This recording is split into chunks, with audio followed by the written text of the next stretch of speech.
of Bernie Sanders, which makes it so much more fun when he crushes. So here is this guy here. He is so they had the big primary in Hawaii, Alaska, Washington State. And here's the the governor of Washington State, Jay Inslee.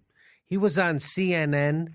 One of the N stands for news in CNN. The other N stands for not. So here's Jay Inslee, and they ask him, what's his predictions? They ask him, what is your prediction for the presidential election with Bernie Sanders and Hillary Clinton, the primary? Here's what he has to say. Here's what his prediction was. Ready? See you, Governor. Thanks so much for joining us.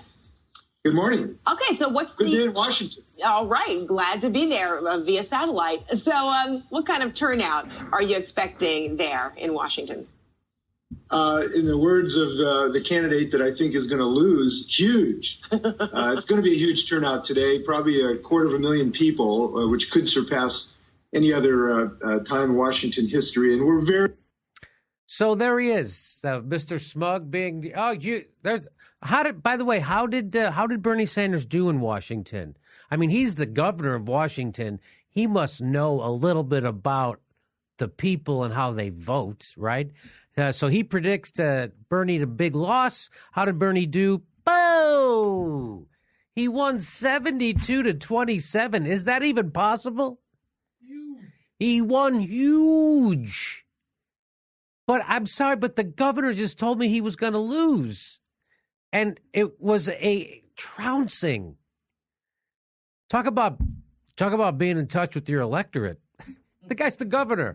I got to tell you how this is going to turn out. No, I've got it on good information. The governor tells me that Bernie's going to lose. So, oh, shit. He lost. He won 72-20. That's embarrassing. So I just wanted to share that with you because that's fun when a smug prick like that gets it stuck right in his fucking face, a dismissive smug prick. Let's see. There was a couple of other, let's see. He also won in Hawaii. How did Hawaii go? 69% to 30. 69. Look at that. Take that. 69 sounds dirty. That's how bad it was. That's how bad he blew her away. 69%. Get it? He also, where'd we go to? Alaska. How did we do in Alaska? Alaska, 81.6. First of all, that doesn't even sound, that sounds like a radio station. 81.6 FM. The Burn. Kicking Hillary's ass. But let's remember, all those states are weird. Hawaii's weird. It's a white state, even though it's not a white state. Same thing with Alaska. Even though it's a white state, not a white state. That's what the mainstream news media wants you to think. So they even were like, oh, sure, he won Hawaii. It's only 2% black. There's more minorities in the world than that. In fact, I'm going to double check the stat, but I'm going to throw out a broad thing that I think 25% of Hawaii is white. Only 25%. Now, this is according to CNN.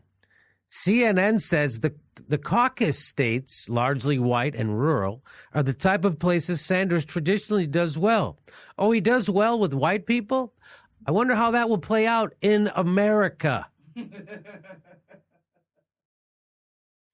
In order to win, it's like saying he's going to go campaign in the ocean. He only does well with aquatic life.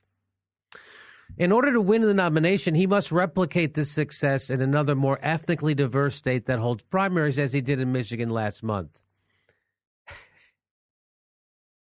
Washington and Alaska had always looked to be favorable territories for Sanders because they are predominantly white and rural. This is according to CNN. States with the kind of demographic makeup that has favored Sanders. The Atlantic also made this same claim. It said that there's been little polling in Alaska, but one in January showed that among both Democrats and no-party voters, Bernie Sanders was ahead. The state's largely white electorate might also stand to benefit Sanders, who has struggled to gain traction with minority voters. So this is all the bullshit establishment, mainstream corporate journalists repeating bullshit about Bernie Sanders. As this is according to Snopes, as we've noted before, there is a clear link between the number of black voters in a contest and the results. Hawaii is 3% black. Alaska is 4% black, and Washington about the same. But Alaska and Hawaii, in particular, are among the top most ethnically and linguistically diverse states in the entire United States, which media coverage seemed to overlook despite several previous stories on the subject. Isn't that interesting? According to Snopes, Hawaii and Alaska, the most ethnically and linguistically diverse states in the United States. By the way, Washington State also in the top 10 diversity. So they're saying he's winning with super white people. But turns out that's not even right. Hawaii, Alaska, some of the most ethnically diverse states in the union, along with Washington. But they just keep repeating. They get in that bubble, that establishment media bubble. So thank you to Snopes for doing that. I appreciate you doing that.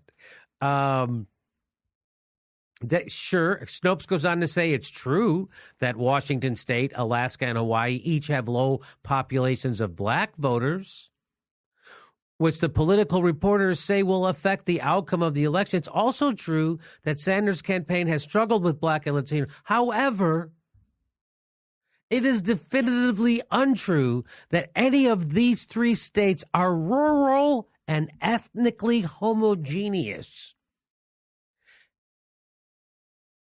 Even Washington State, the least diverse of those three, boasts ethnic diversity, including a significant Asian population. So again, demographic dissonance is what Snopes said at the top. So Bernie Sanders crushes it.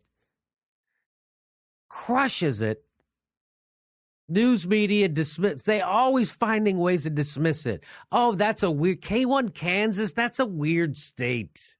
It's super conservative, so the liberals are more liberal. That was said about Kansas. So it's a weird state. He wins weird.